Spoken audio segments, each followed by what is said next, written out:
Tænker jeg ser ud sådan her lige nu. Hej alle sammen.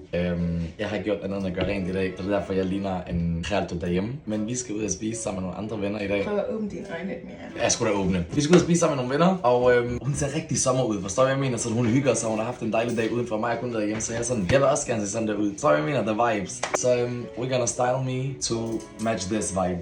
Yes. Hygge vibes. First things first. Jeg har haft hår oppe. Okay, tak Iggy. First things first, det er, at jeg i hvert fald skal refresh det her hår. Mit hår, der har været op, så det skal vi ordne. Det bliver ikke sjovt. Jeg gør det sjældent. Jeg hader det. Det jeg gør, når jeg skal prøve at refresh dem, det er, at jeg tager leave-in conditioner. Jeg tager gel. Og så blander jeg det sammen, men dumt er, at jeg faktisk skal gøre mit hår vådt. Jeg gør alt mit hår vådt. Jeg hader, når de her lige pludselig bare bliver dårlige. Hvad skal jeg gøre? Come on.